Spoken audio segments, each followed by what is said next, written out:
siap sambut kebenaran firman Tuhan. Haleluya. Semua yang siap mendengarkan firman Tuhan, sama-sama kita sorakan. Amin. Puji Tuhan. Shalom. Sekali lagi shalom. Apa kabar Bapak Ibu? Luar biasa. Puji Tuhan. Tema kita di bulan Juli, bahkan sudah masuk di minggu yang terakhir, adalah tentang keluarga. Dan kemudian Bapak Gembala ingatkan tentang bagaimana keluarga yang melayani Tuhan, yang melaksanakan visi misi daripada Tuhan, yaitu bagaimana kita bertumbuh, menghasilkan buah, ya, berubah dalam kehidupan kita dan menghasilkan buah, ya, melayani Tuhan dengan pelayanan kasih. Nah, karena itu saat ini saya akan sampaikan firman Tuhan dengan judul kebangkitan rohani dalam keluarga. Sama-sama bilang dengan saya, kebangkitan rohani dalam keluarga. Sejak manusia pertama diciptakan, Allah berinisiatif untuk mendirikan lembaga yang namanya keluarga. Makanya keluarga, rumah tangga adalah inisiatif Tuhan. Lembaga pertama yang didirikan Tuhan adalah keluarga.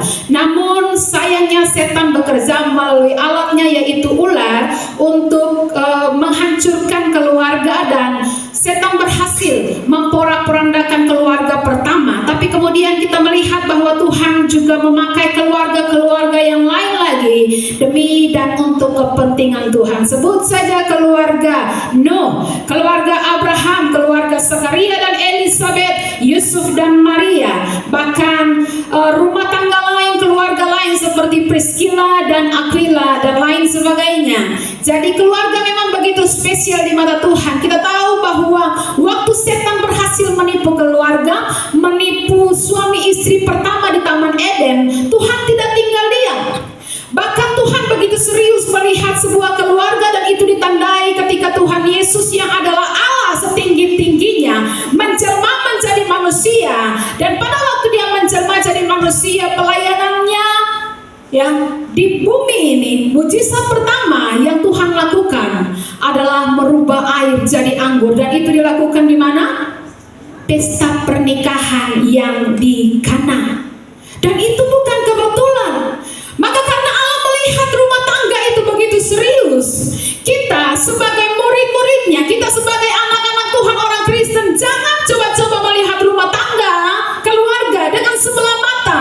Jangan pernah kita berpikir memasuki sebuah rumah tangga dengan remeh, dengan enteng. Tidak boleh. Harus serius. Hari-hari ini kebanyakan orang tidak serius melihat rumah tangga, ya. Makanya ada orang yang menikah belum apa-apa sudah cerai, ya. Ada yang bercerai, menikah bercerai di hari yang kedua. Pokoknya pernikahan bertahan 50 jam, ya, 2 hari 2 jam. Britney Spears itu pernikahannya bertahan 50 jam.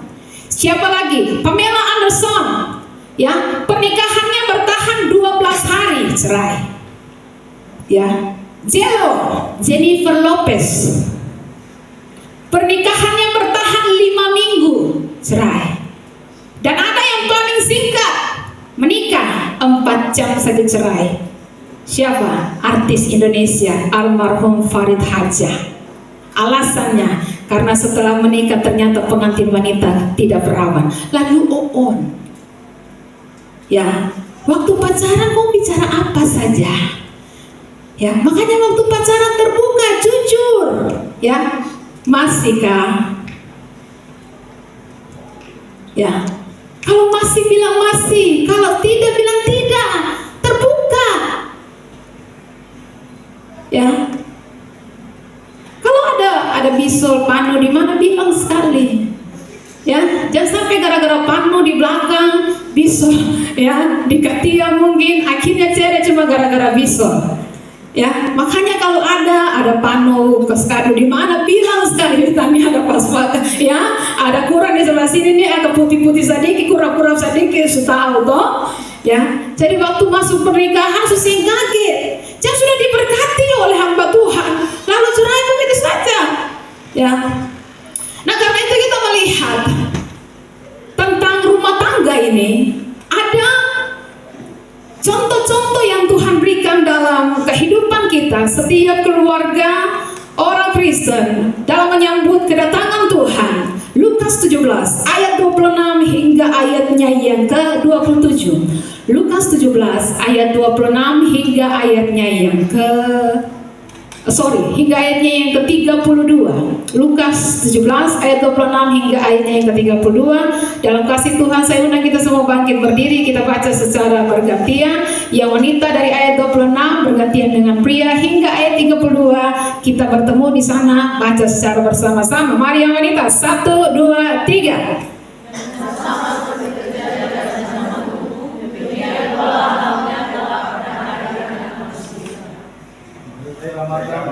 Mereka makan dulu, mereka kawin dan dikawinkan kepada ke dalam bahtera semua.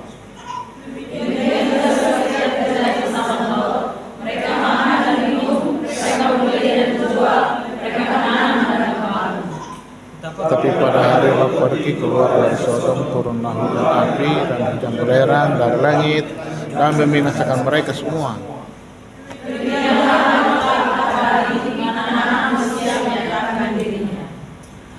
Barang siapa pada hari itu sedang di peranginan di atas rumah dan barang-barangnya ada di dalam rumah, janganlah ia turun untuk mengambilnya. Dan demikian juga orang yang sedang di ladang, janganlah ia kembali. Sama-sama. Ingatlah akan istri Lot. Bapak Ibu dipersilakan duduk kembali. Amin untuk firman Tuhan. Nah, kita melihat Alkitab berkata tentang hari-hari terakhir, tentang kedatangan Tuhan. Memang tidak ada satu orang pun yang tahu. Anak tidak, malaikat-malaikat juga tidak. Yang tahu hanya Bapa. Tetapi dalam firman Tuhan, Tuhan memberikan clue-nya kepada setiap kita bahwa hari Tuhan itu pada waktu tiba persis seperti zamannya Nuh dan zamannya Lot. Lukas mengangkat dua keluarga ini, keluarga Nuh, keluarga Lot.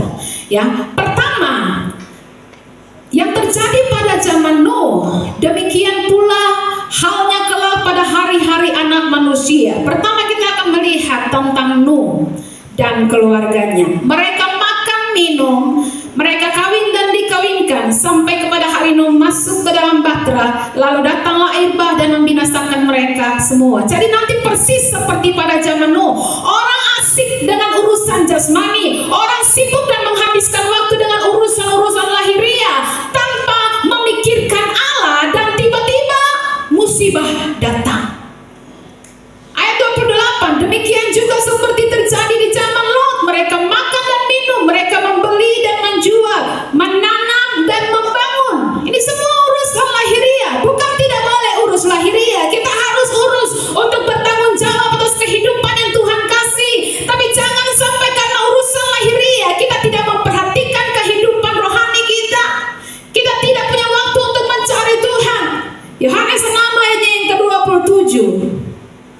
Bekerjalah bukan untuk makanan yang akan dapat binasa, melainkan untuk makanan yang bertahan sampai kepada hidup yang kekal.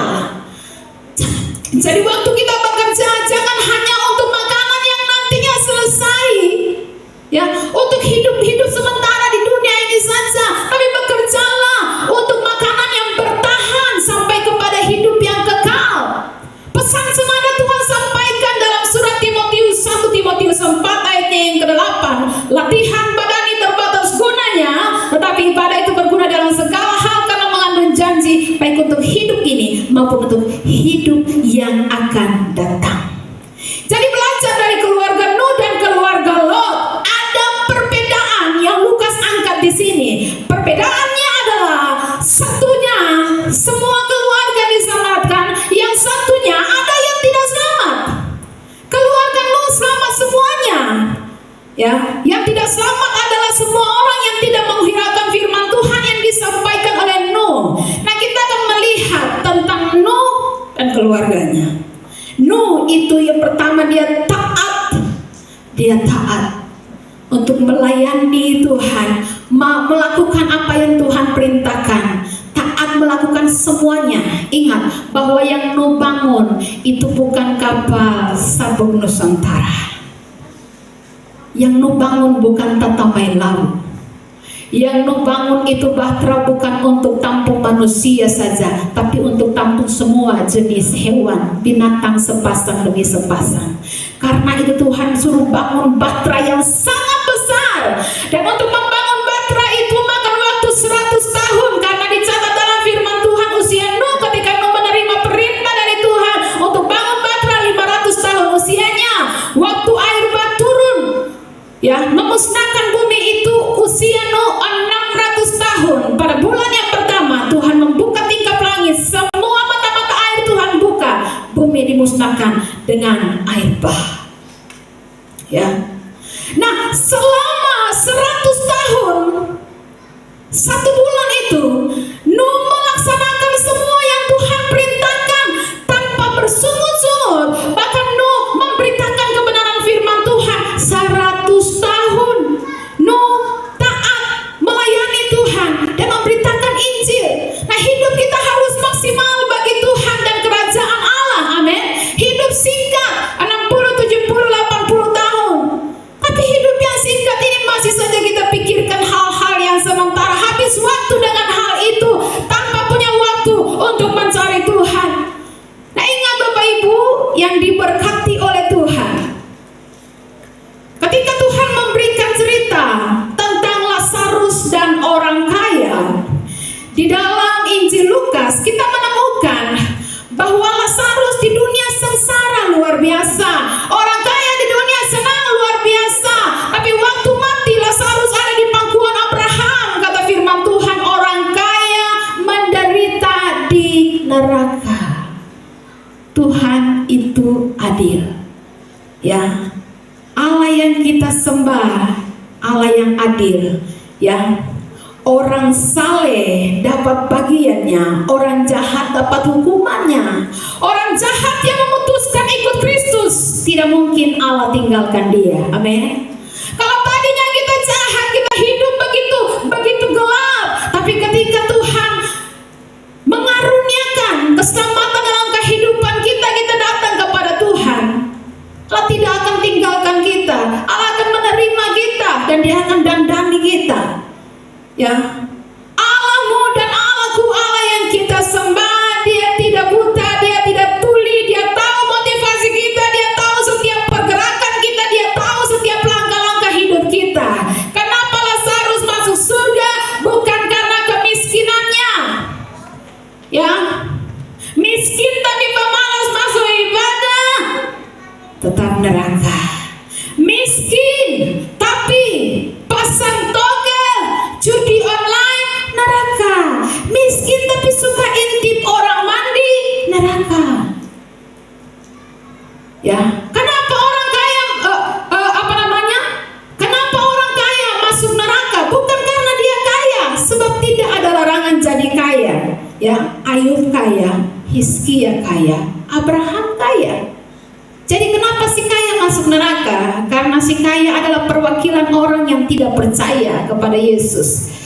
Lazarus merupakan perwakilan orang yang percaya kepada Yesus. Kita tahu dan kenal cerita tentang Lazarus. Dia orang yang sangat mengasihi Yesus. Tapi dalam hidupnya dia diizinkan ada dalam keadaan yang menderita.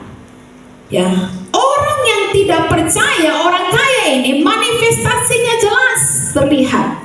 Ya, si kaya ini hidupnya tidak melayani, hidupnya hanya senang-senang, sesuka hati, pokoknya habiskan waktu-waktu hidupnya hanya untuk kesenangan di dunia ini. Setelah di neraka, baru dia punya beban pelayanan. Ya, dia minta Lazarus supaya Bapak Abraham tolong bilang Lazarus pergi ke dunia orang hidup. Dia bangkit kembali supaya dia beritakan Injil kepada 5 orang saudara saya yang masih hidup. Beban pelayanan baru timbul setelah di neraka. Beban penginjilan baru ada setelah di neraka. Waktu masih hidup tidak ingat keluarga mau selamat atau tidak selamat, dia tidak pentingkan hal itu. Ya. Tapi Tapi setelah di neraka, baru dia ingat, Bapak Abraham, tolong jua, bilang Lazarus bangkit. Lalu dia kasih tahu kepada 5 orang saudaraku yang masih hidup, adik kakakku di sana, supaya mereka bertobat dan mereka jangan menyusul saya ke neraka ini. Sudah di neraka baru punya beban pelayanan, beban untuk memberitakan Injil. Ya, nah, Bapak Ibu, berbeda. Surga itu tempat di mana Alkitab mencatat tidak ada air mata, hanya ada sukacita kemuliaan Tuhan.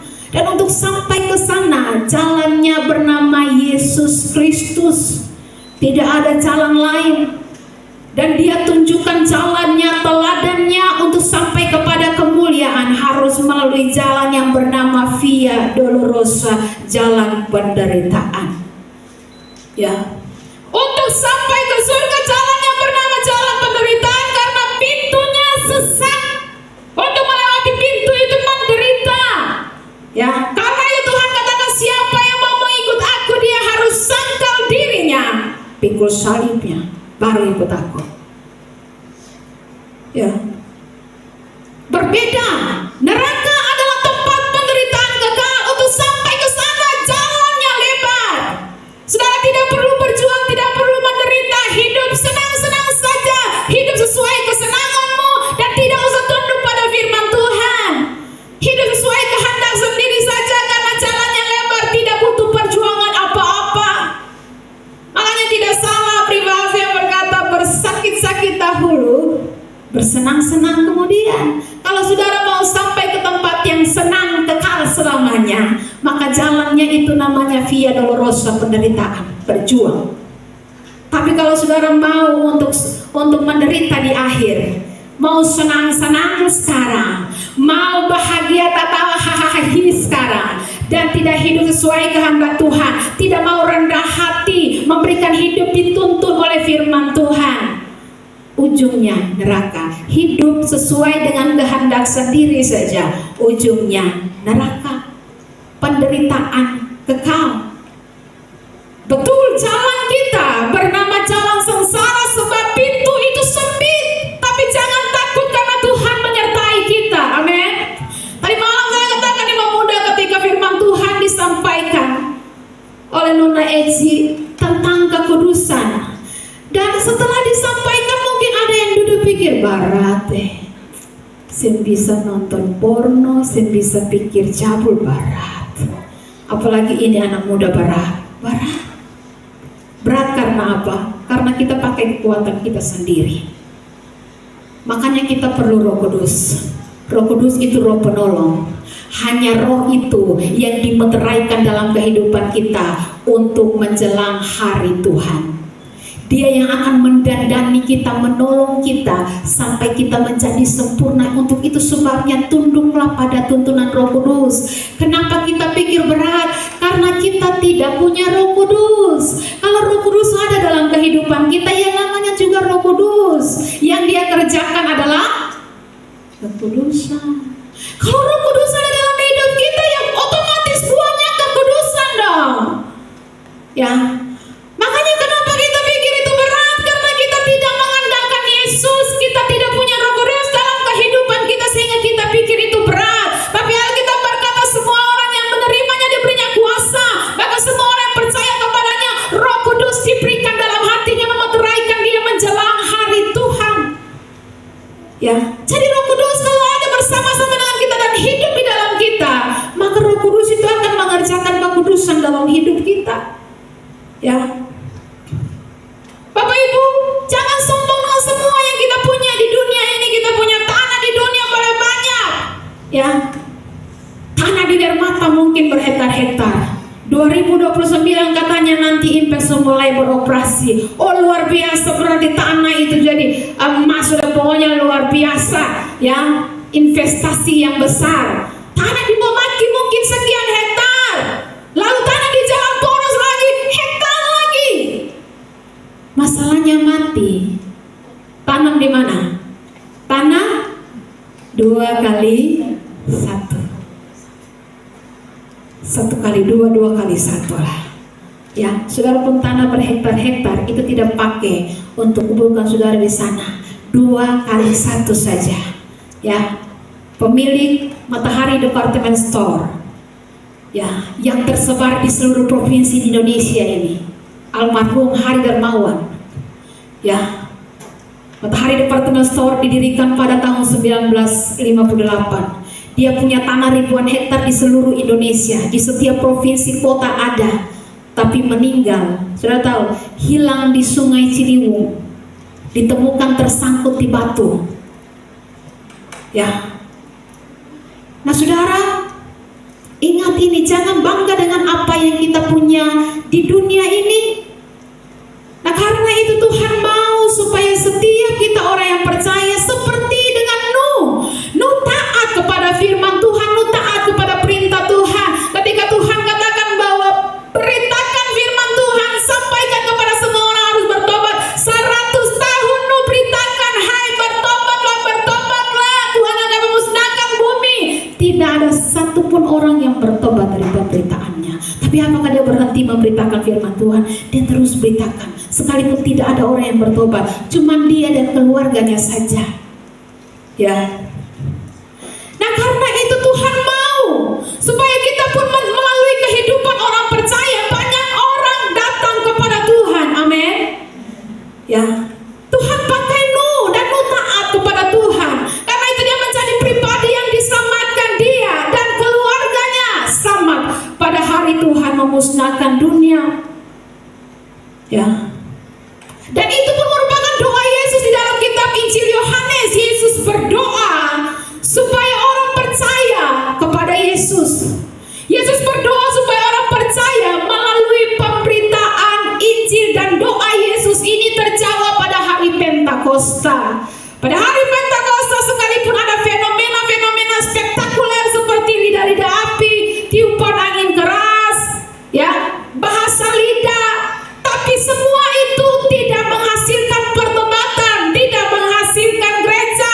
Yang melahirkan gereja adalah pemberitaan Injil yang disampaikan oleh Simon Petrus. Ketika Petrus memberitakan Injil, 3.000 orang kurang lebih bertobat, memberikan diri, dibaptis. Yesus berdoa minta orang Kristen supaya mereka memberitakan Injil. Yesus berdoa supaya melalui pemberitaan Injil dari orang Kristen itu banyak orang akan diselamatkan. Ya, hari ini kalau banyak gereja penuh, mesti cek penuh karena apa? Apakah penuh karena pemberitaan firman Tuhan, ataukah penuh karena kecanggihan, keindahan, aksesoris, ruang, lighting, gedung, ya, bagus dan sebagainya? Tapi khotbahnya, firmannya bukan Injil yang murni. Satu suami istri mengunjungi salah satu gereja terbesar yang cukup terkenal di dunia di Australia. Besar sekali gerejanya, jemaatnya juga sangat banyak, entertainnya ditonjolkan. Tetapi ketika masuk firman Tuhan ini, suami istri ini merasa tidak ada apa-apa yang didapat karena kosong. Ya, mereka bilang ketunatan yang haus, padahal tidak dapat apa-apa. Yang didengar sesuatu yang tidak alkitabiah, tapi orang penuh. Orang-orang yang tidak belajar firman Tuhan selalu pakai standar. Itu gereja penuh kan? Tapi penuh bukan ukuran. Banyak bukan ukuran.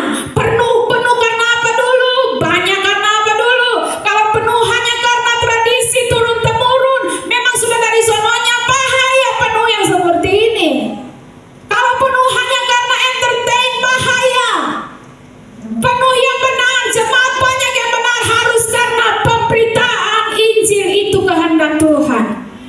Ya, itu membuktikan bahwa perkumpulan itu sesuai dengan kehendak Allah, karena Yesus berdoa supaya orang percaya karena pemberitaan firman Tuhan. Ya, karena ujung tombak dari sebuah gereja adalah pemberitaan Injil.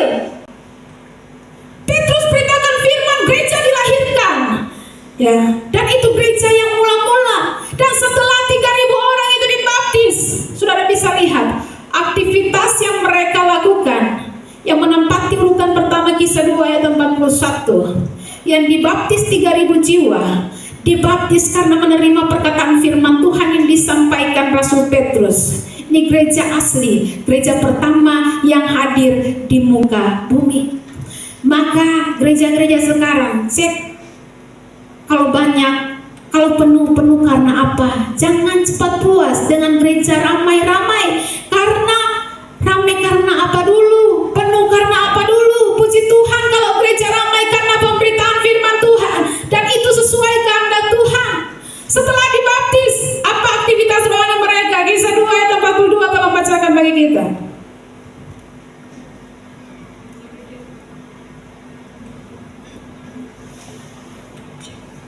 Demikian firman Tuhan, mereka bertekun dalam pengajaran rasul-rasul dan dalam persekutuan, dan mereka selalu berkumpul untuk memecahkan roti dan berdoa. Ya, lihat Bapak Ibu, aktivitas mereka setelah mereka dibaptis, yang mereka lakukan menempati urutan pertama, mereka bertekun dalam pengajaran rasul-rasul dan dalam persekutuan. Ya, ini gereja yang kuat.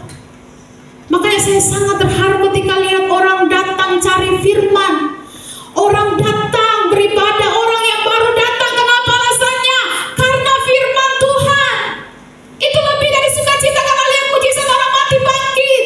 Bagi saya, orang yang mencari firman Tuhan dilahirkan karena firman, bertumbuh dalam firman Tuhan, bersaksi tentang firman Tuhan, itu jauh lebih hebat daripada orang buta melihat, timpang berjalan, tuli mendengar, atau mati dibangkitkan. Sebab Alkitab berkata, ada sorak-sorai di surga karena satu jiwa bertobat karena Injil. Ya, karena setan tidak akan mengajar firman yang benar. Setan bisa kutip ayat, bisa.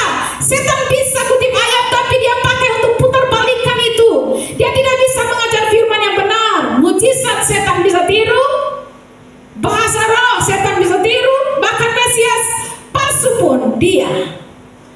Tapi firman yang asli tidak datang dari setan. Firman yang murni tidak datang dari setan. Hawa waktu jatuh karena setan menyerang firman dan memutarbalikkan firman Tuhan, Hawa jatuh. Ya. Karena itu, pastikan setiap kita di tempat ini, suami, istri, anak-anak, siapapun kita yang masih bujang, ingat ini tugas kita yang Tuhan percayakan kepada kita, beritakan kebenaran firman Tuhan. Ya, setelah orang bertobat dari pemberitaan firman Tuhan, ingat bahwa Tuhan juga berdoa untuk kesatuan gereja, unity. Sangat penting karena Alkitab berkata di mana ada kerukunan, Tuhan memerintahkan apa? Berkat selama-lamanya. Orang bersatu hati dimulai dari dalam rumah tangganya. Suami, istri, anak bersatu mencari Allah. Maka bukan kita yang kejar berkat, berkat yang kejar kita. Amin. Sebab Yesus yang berkata, 2-3 orang bersepakat, aku ada di tengah-tengah mereka. 2-3 orang bersepakat. Ini bicara soal suami istri yang bersepakat, berlutut di hadapan Tuhan. Tuhan ada di tengah-tengah mereka. Keluarga rumah tangga yang suka berdoa. Ketika ada masalah, nomor 1 yang mereka lakukan, suami istri berlutut di dalam kamar, naikkan doa kepada Tuhan. Ini keluarga yang kuat. Ya, saudara dan saya sama-sama diberikan kuasa untuk menjadi anak-anak Allah. Kita punya kuasa untuk meminta, kita punya kuasa untuk menerima. Ingat, 2-3 orang bersekutu, Yesus hadir. 2-3 orang bersekutu atas namanya, Dia hadir di tengah-tengah kita. Makanya kenapa harus ada mesbah keluarga? Kenapa harus ada mesbah doa dalam rumah-rumah tangga? Ayo hai semua kepala keluarga, bangkitlah, bertindaklah sebagai gembala yang mengembalakan istri dan anak-anakmu. Di saat orang tidak lihat tapi surga melihat engkau, gembalakan istri dan anak-anakmu. Ini kepala keluarga yang luar biasa. Ya, kepala keluarga, gembalakan istri dan anak-anakmu. Ya, engkau sibuk juga pakai aturan. Ya, sibuknya kita ingat bahwa hidup kita ada dalam tangan Tuhan. Saudara, sibuk tidak ada waktu untuk Tuhan. Tuhan tutup jalan nafas 1 kali kau selesai. Ya, makanya kemarin di Komsel saya katakan, tuh sibuk, tapi kalau saya ada waktu sampai tidak ada waktu untuk ibadah, hati-hati. Kita hidup ini bukan kita ada tiba-tiba ada di dunia ini. Tuhan yang ciptakan kita hidup sampai saat ini pun cuma karena Tuhan. 24 jam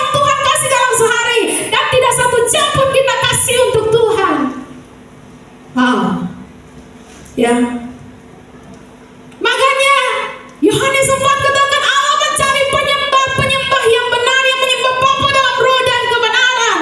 Penyembah yang Tuhan cari, bukan penyembahan.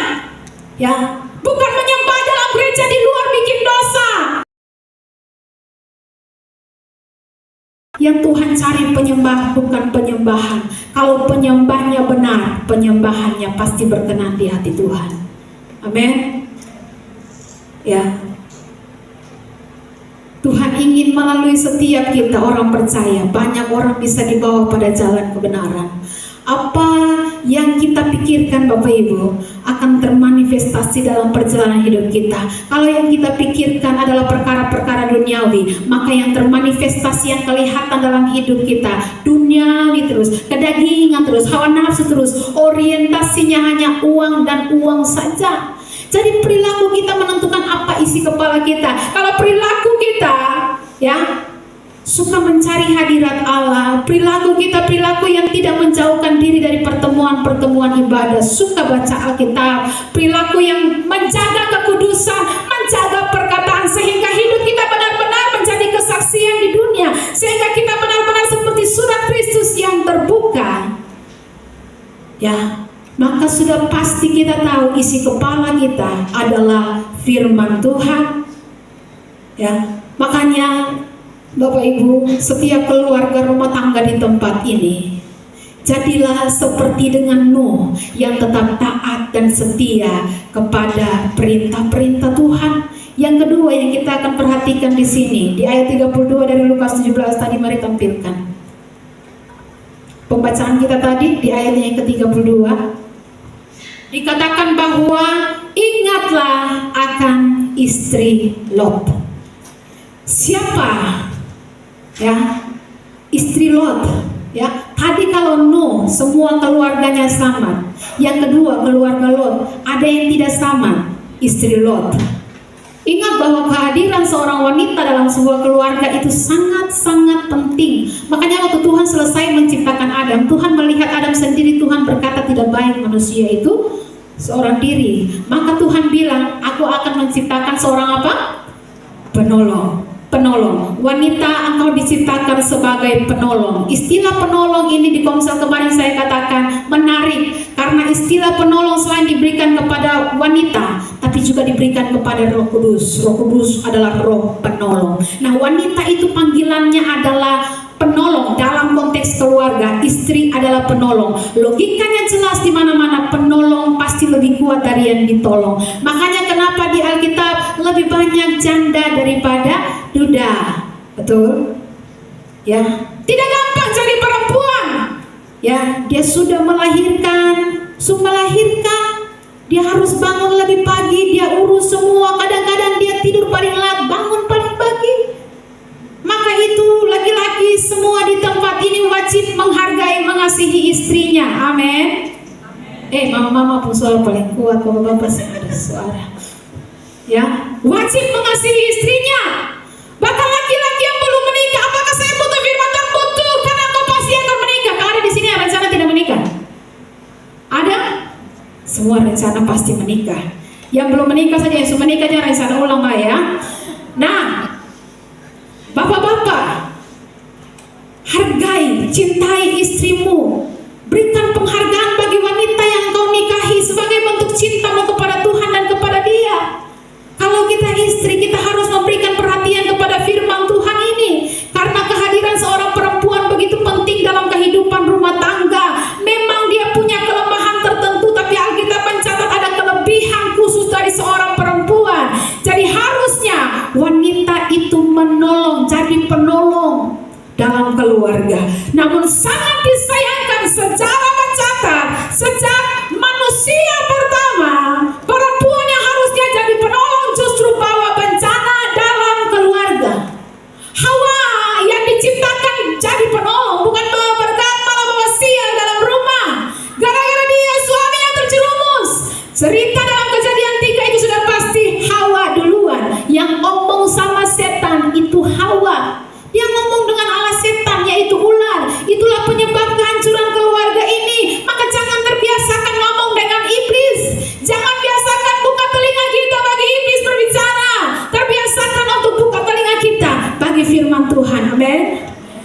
Ya, Hawa membawa bencana malapetaka kepada suaminya. Makanya dalam 1 Timotius 2 ayat 14. 1 Timotius 2 ayat 14. Lagi pula bukan Adam yang tergoda, melainkan perempuan itulah yang tergoda dan jatuh ke dalam dosa. Ini, kalau penolong tidak maksimal sebagai penolong, penolong justru bawa malapetaka, bencana, dan juga bisa menjadi perongrong. Penolong itu kalau suami lemah dia topang, suami jatuh dia angkat, suami susah dia hibur, suami lagi bingung galau dia berikan solusi, bukan tambah bikin kekacauan. Istri Ayub tidak. Ayub itu sudah terpuruk, harta habis semua, anak-anak mati semua teman kerabat tinggalkan dia, sakit kusta dari ujung kepala sampai ujung kaki. Bukannya ditolong, malah istrinya kurang ajar sama dia. Us masih bertekun laika, us masih setia melayani Tuhan laika. Kutukilah Allahmu dan matilah engkau. Ini istri yang kurang ajar. Ya, jadi kalau ada istri-istri seperti itu yang bilang kepada suaminya, us masih setia melayani laika, us masih setia beribadah laika, us pelayanan terus. Pelayanan dapat apa dari pelayanan? Dapat untung apa? Ya, sudahlah, jangan habiskan waktu untuk pelayanan. Ya, apa kesibukan cobanya? Enak saja, bayar orang saja. Ya, saudara, makanya kalau kita mengasihi Tuhan dengan kasih manusia ya seperti itu, akan hitung-hitungan, hitung untung berapa, rugi berapa. Kalau melayani Tuhan dia akan untung berapa, rugi berapa. Makanya Tuhan bilang mengasihi Tuhan harus dengan kasih yang dari Tuhan. Ya, tanpa kasih yang daripada Tuhan orang akan lari dari pelayanan. Tanpa kasih yang dari Tuhan orang akan hitung-hitungan untung berapa, rugi berapa ikut Tuhan. Padahal dia lupa nafas gratis, kesehatan gratis, semua dari Allah. Datang dengan telanjang, kembali dengan telanjang, semua dari Allah. Tapi masih saja hitung-hitungan sama Tuhan. Kalau masih ada di sini yang seperti itu, Anda perlu bertobat. Sebab Anda termasuk dalam kategori orang aneh. Dapat gratis tapi masih hitung-hitungan sama Tuhan. Ya. Jadi kalau Tuhan kasih kita segala sesuatu, pekerjaan, anak, istri, suami, kekayaan, layanilah dia tanpa hitung-hitungan. Orang yang mengasihi Tuhan, Alkitab katakan jika engkau mengasihi aku, tidak ada perintah-perintah Tuhan yang berat. Ya. Nah makanya wanita itu harus jadi penolong, bukan perongrong. Seperti istri Ayub, perempuan seperti ini. Ya, baptis dia ulang saja. Ya, makanya di ayat selanjutnya Ayub dikatakan Ayub menghardik istrinya. Engkau berbicara seperti perempuan gila. Di tahun 2006 saya ingat, saya pernah sampaikan firman Tuhan di gereja ini dalam tema tentang keluarga juga. Saya katakan laki-laki itu punya otoritas. Dia pemimpin, dia punya otoritas. Tapi ingat, wanita itu punya pengaruh. Ya, Adam punya otoritas untuk memimpin, tapi karena Hawa punya pengaruh, Adam jatuh, Adam melanggar perintah Tuhan. Isabel, dia kuasai suaminya, suaminya yang raja, dia kuasai suaminya, dia menguasai pemimpin. Istri Ayub pengaruhi suaminya, oh masih setia lain, oh start dapat apa-apa dari pelayanan tuh, kas tinggal akan pelayanan tuh, saya usah tahu setia lah ibu-ibu, wanita, kalau engkau sudah siap menikah, itu harus ingat dengan janji pernikahan, setia dalam susah maupun senang, sakit maupun sehat, untung maupun rugi. Aku akan menghormati, menghibur, berjanji selama-lamanya hidup dengan laki-laki yang satu ini dan selain dia tidak ada yang lain. Ingat itu janji nikah. Sebab engkau berjanji bukan kepada pendeta tapi kepada Tuhan. Tolong pegang janji itu dan laksanakan. Ya. Ingat akan istri Lot, itu jadi peringatan buat kita semua. Kalau kita yang tadinya mungkin jatuh, tadinya kita orang berdosa yang begitu hitam, yang begitu gelap hidup kita, ya sudah, kita pernah salah, tapi firman Tuhan datang kepada kita supaya kita bangkit sama-sama. Sebab tidak ada orang yang menjalani hidup aman-aman saja. Allah yang kita sembah, kemarin saya katakan di konsel, merancang dua-dua. Dia rancang mujur, dia juga yang merancang malang. Pengkhotbah 7 ayat 14. Pengkhotbah 7 ayat 14. Pada hari mujur bergembiralah, Tetapi pada hari malang ingatlah bahwa hari malang ini pun dijadikan Allah seperti juga hari, supaya tujuannya apa? Manusia tidak dapat menemukan sesuatu mengenai masa depannya. Hari mujur bergembira, hari malang ingat bahwa hari malang itu pun dijadikan oleh Tuhan yang kita sembah seperti hari mujur. Ya, tujuan Tuhan menciptakan dua hal ini untuk apa? Supaya manusia tidak bisa menerkam masa depannya. Tujuannya apa? Supaya manusia itu bergantung total kepada Tuhan. Itu tujuannya. Makanya ketika ada orang yang datang minta konseling dong, Ibu Pendeta, kenapa? Aduh, masalah demi masalah demi masalah demi masalah, sampai rasa-rasa mau bunuh diri saja. Ya, tujuannya adalah kamu harus bergantung kepada Tuhan. Kalau kamu masih kuat, bikin terus, usaha terus dengan kekuatanmu sendiri sampai kamu satu batu yang kuat berdiri. Iya toh? Jangan pikir kita bisa tebak, kita bisa atur masa depan kita. Gampang, Ibu Pendeta. Beta pu om tuh bupati, beta tuh kenal semua orang-orang besar, semua pejabat tinggi, beta kenal. Angkat telepon saja, itu gampang. Ingat, Yesaya 2 ayat 22. Yesaya 2 ayat 22. Jangan berharap pada manusia, sebab ia tidak lebih daripada hembusan nafas, dan sebagai apakah ia dapat dianggap? Saudara masih mau mengandalkan manusia, tidak lebih dari hembusan nafas. Yakobus katakan dia hanya uap, sebentar saja ada, lalu hilang lenyap. Allah rancang hari muncul, hari malang, tujuannya supaya kita bergantung kepada Tuhan. Ya, jangan macam istri Ayub, suami lagi bergantung total sungguh kepada Allah, istri malah jadi perongrong. Tapi tidak semua istri di Alkitab seperti itu. Ada istri juga yang jadi teladan, seperti Sarah. 1 Petrus 3 ayat 6. Baca bagi kita. 1 Petrus 3 ayat 6. Sama seperti Sarah taat kepada Abraham dan menamai dia tuannya, dan kamu adalah anak-anaknya jika kamu berbuat baik dan tidak takut akan ancaman. Ya, Sarah taat kepada Abraham, memanggil Abraham apa? Istri-istri di sini kalau masih panggil suami nama, bertobat. Ya, Betu, atau kamu, hui, ya, suami dan hui, mari cepat sudah. Sarah panggil suaminya my lord, tuanku. Ya, belajar pulang panggil suami Tuhan. Wah, itu kalau terjadi seperti itu kayaknya dunia agak berubah ya.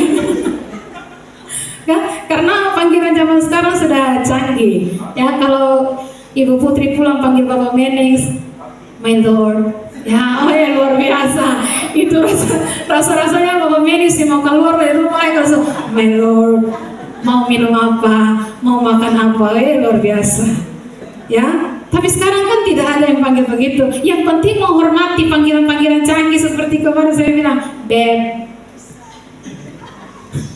Bi, Habib maksudnya, Bi, Beb, Pretty, singkat Pret, Sidi. Ya, panggilan-panggilan yang menghargai, menghormati. Jangan panggil suami Purnama, Sandi,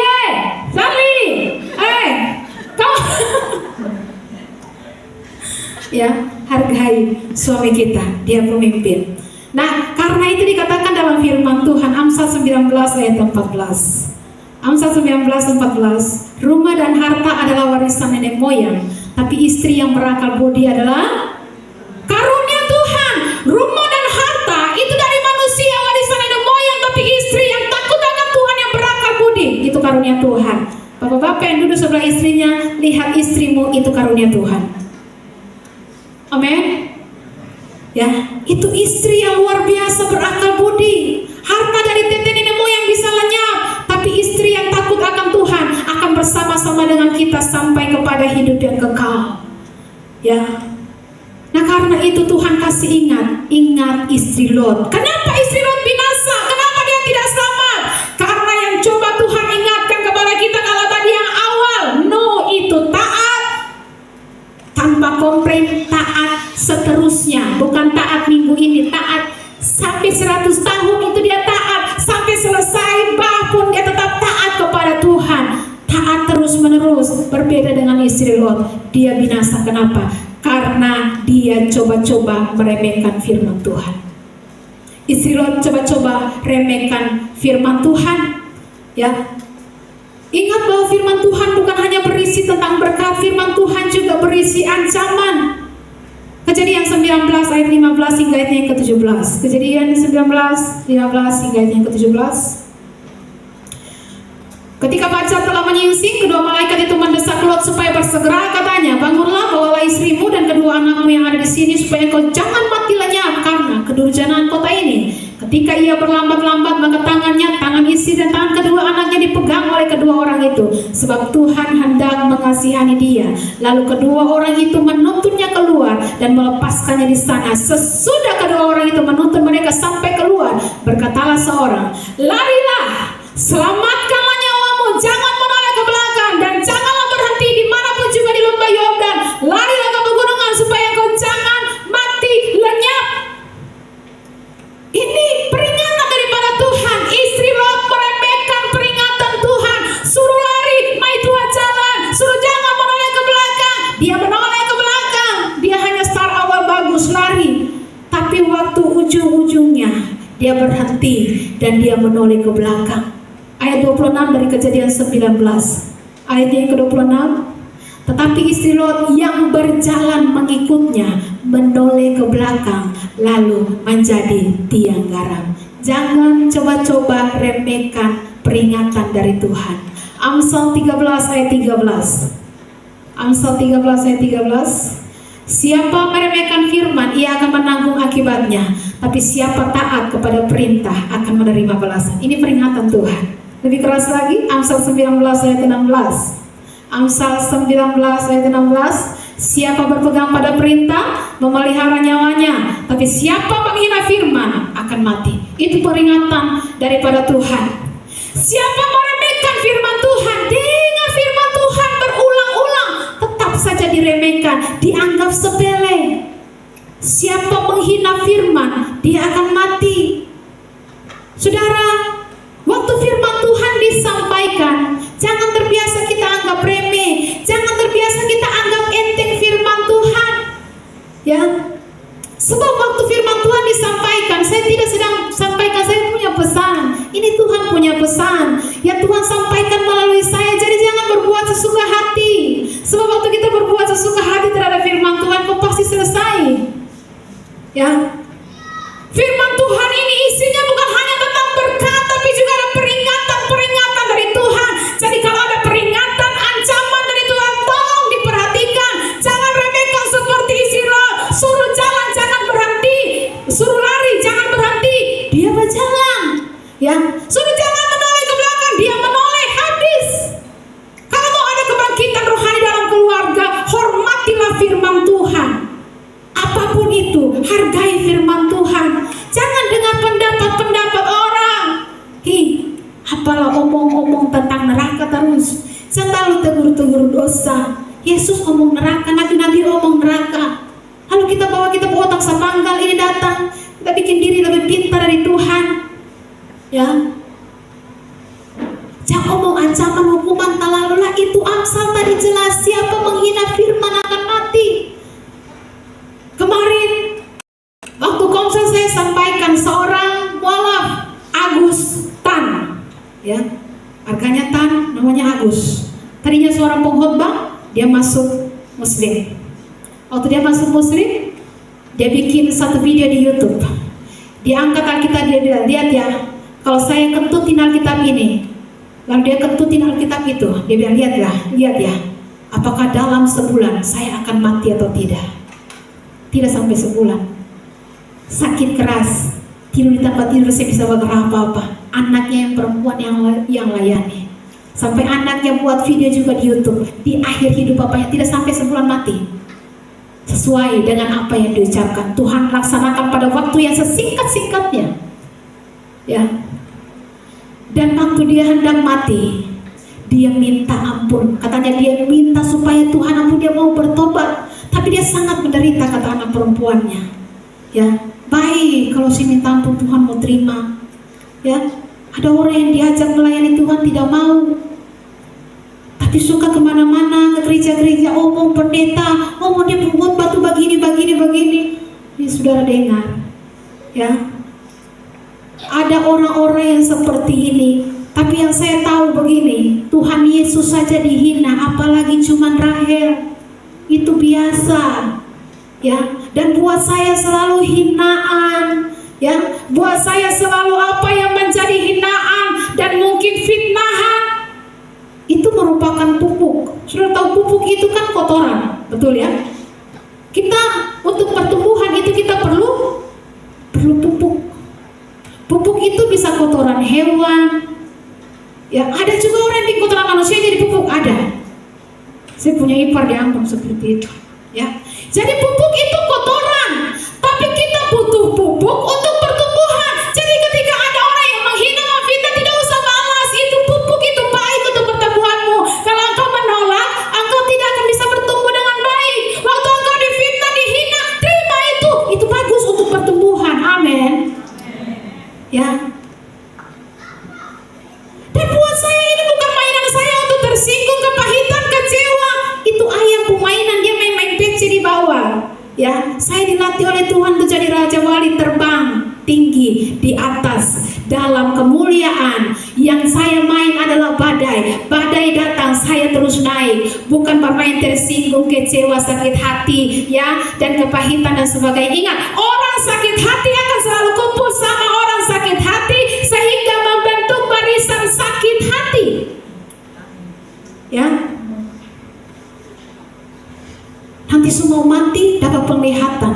Saya pernah ada di rumah sakit Magreti dan dalam pelayanan, seorang ketika dia hendak menghembuskan nafas terakhir, waktu saya berdoa, Tuhan, kalau Tuhan masih kasih kesempatan, ya, berikanlah dia kehidupan supaya dia bertobat dengan sungguh-sungguh.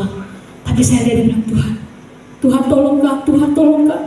Saya bilang, Bapak kenapa? Tuhan tolong Kak, kenapa? Ibu kita lihat pintunya kok semua tak tutup. Tuhan tolong buka juga Tuhan ya, Tuhan paling tega sekali Tuhan Sing lama putus nafas. Pintu masih tak buka, Tuhan panggil, mari datang. Amin.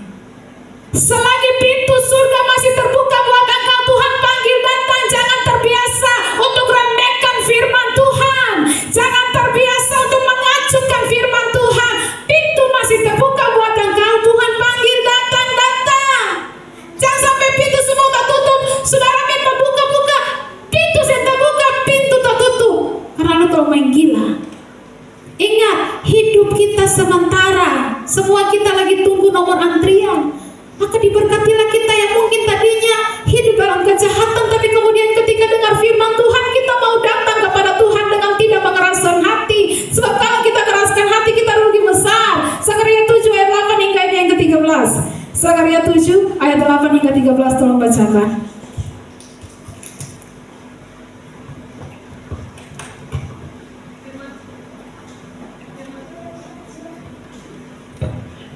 Firman Tuhan datang kepada Zakaria, bunyinya, beginilah firman Tuhan semesta alam, laksanakanlah hukum yang benar dan tunjukkanlah kesetiaan dan kasih sayang kepada masing-masing. Ya.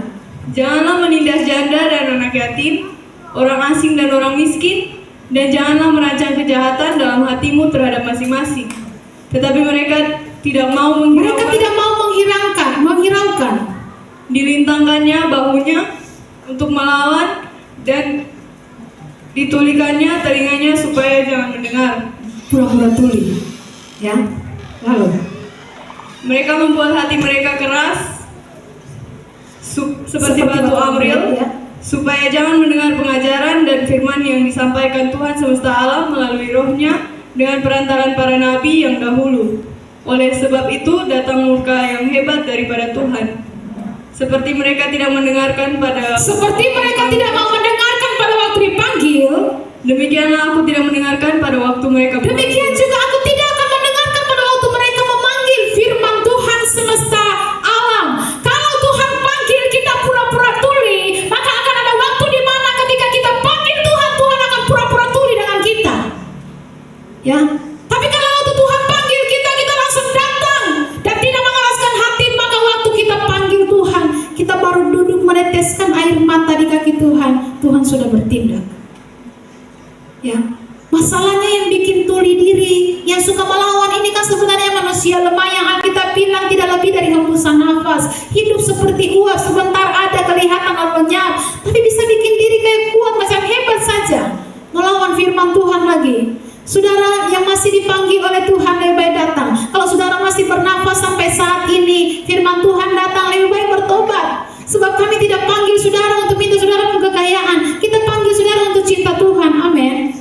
Jangan remehkan ancaman-ancaman firman Allah. 2 Raja-Raja 22 ayat yang ke-13. 2 Raja-Raja 22 ayatnya yang ke-13. Pergilah, mintalah petunjuk Tuhan bagiku, bagi rakyat dan bagi seluruh Yehuda tentang perkataan kitab yang ditemukan ini. Sebab hebat kehangatan murka Tuhan yang bernyala-nyala terhadap kita. Oleh karena apa? Nenek moyang kita tidak mendengarkan perkataan kitab ini dengan berbuat tepat seperti yang tertulis di dalamnya. Tidak menghormati firman Tuhan itu bahaya. Kenapa? Karena itu isi hati Tuhan. Mungkin disampaikan manusia, tapi itu isi hati Tuhan. Dan isi hatinya pasti yang terbaik. Lalu kamu coba-coba untuk meremehkan itu, mau lawan itu, bikin kepala batu, lemparkan dada. Awas sama. Ya. Lalu mulai bikin kita pun tahu-tahu terhadap firman Tuhan. Isi hati Tuhan itu pasti yang terbaik. Dan jangan heran, karena banyak juga yang terselubung, kepala batu yang terselubung, kambing berbulu domba dengan khotbah. Omong kosong saja, khotbah, jangan ini, jangan itu. Saya baik-baik saja. Kau tidak baik-baik saja kalau kau kepala batu terhadap firman Tuhan. Bahkan Tuhan janji, orang jenis begini Tuhan tidak akan ampuni kalau terus-menerus meremehkan firman Tuhan. Ulangan 29 ayat 18 hingga yang ke-20. Sebab itu, janganlah di antaramu ada laki-laki atau perempuan, kaum keluarga atau suku yang hatinya pada hari ini berpaling meninggalkan Tuhan Allah kita untuk pergi berbakti kepada Allah bangsa-bangsa itu. Janganlah ada di antaramu ada akar yang menghasilkan racun atau ipu. Tapi apabila seseorang pada waktu mendengar perkataan sumpah seberapa ini, menyangka dirinya tetap diberkati dengan berkata, aku akan selamat walaupun aku berlaku degil. Degil itu tidak hormat firman, tidak taat kepada firman Tuhan. Degil, apa ya? Bebal. Dengan demikian dilenyapkan baik tanah yang kegenangan maupun kekeringan. Selanjutnya 20. Maka Tuhan tidak akan mau mengampuni orang itu, tapi murka dan cemburu Tuhan akan menyala atasnya pada waktu itu. Segenap sumpah serapa yang tertulis dalam kitab ini akan menghinggapi dia, dan Tuhan akan menghapuskan namanya dari kolong langit. Ini Tuhan yang bilang, kalau dia tidak mengampuni, siapa yang bisa paksa dia?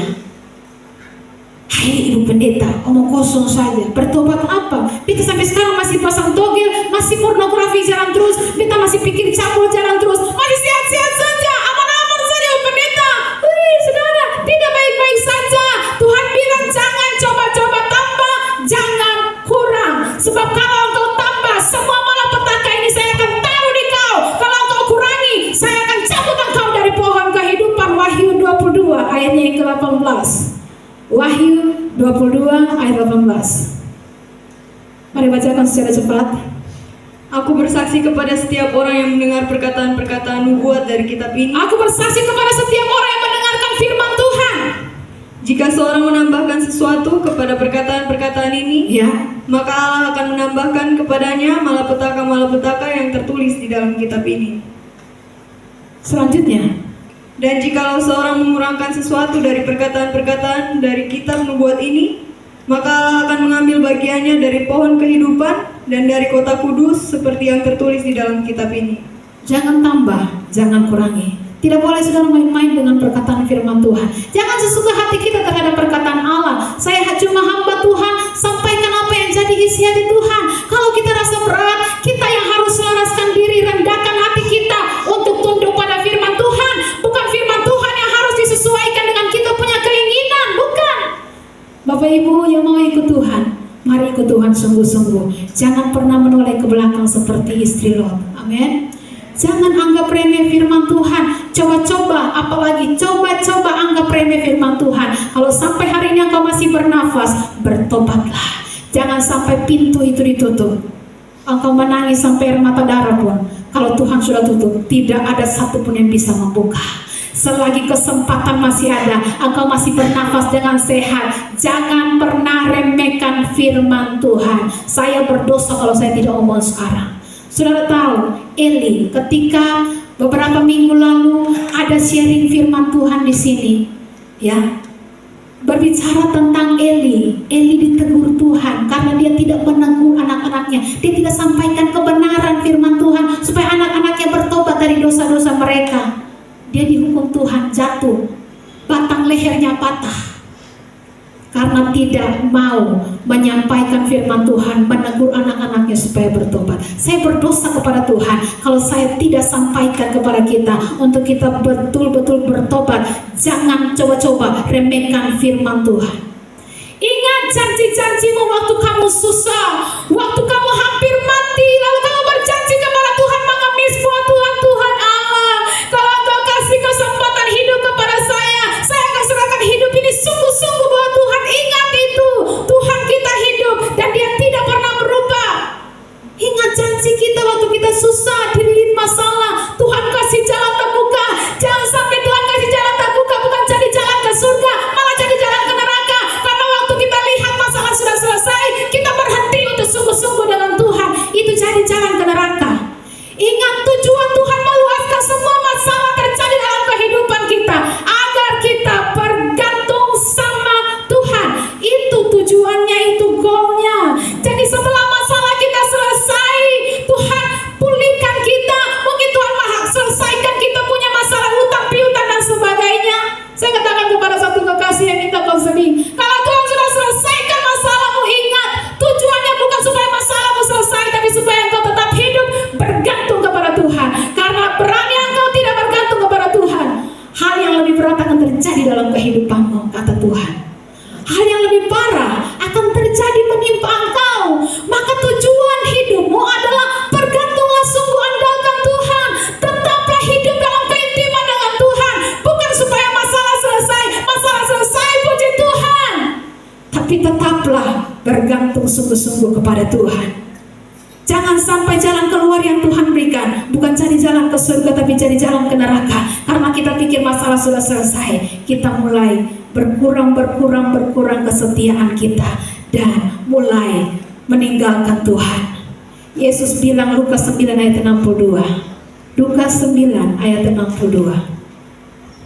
Tetapi Yesus berkata, setiap orang yang siap untuk membajak tetapi menoleh ke belakang tidak layak untuk kerajaan Allah. Setiap orang yang siap untuk membajak tapi masih menoleh ke belakang tidak layak untuk kerajaan Allah.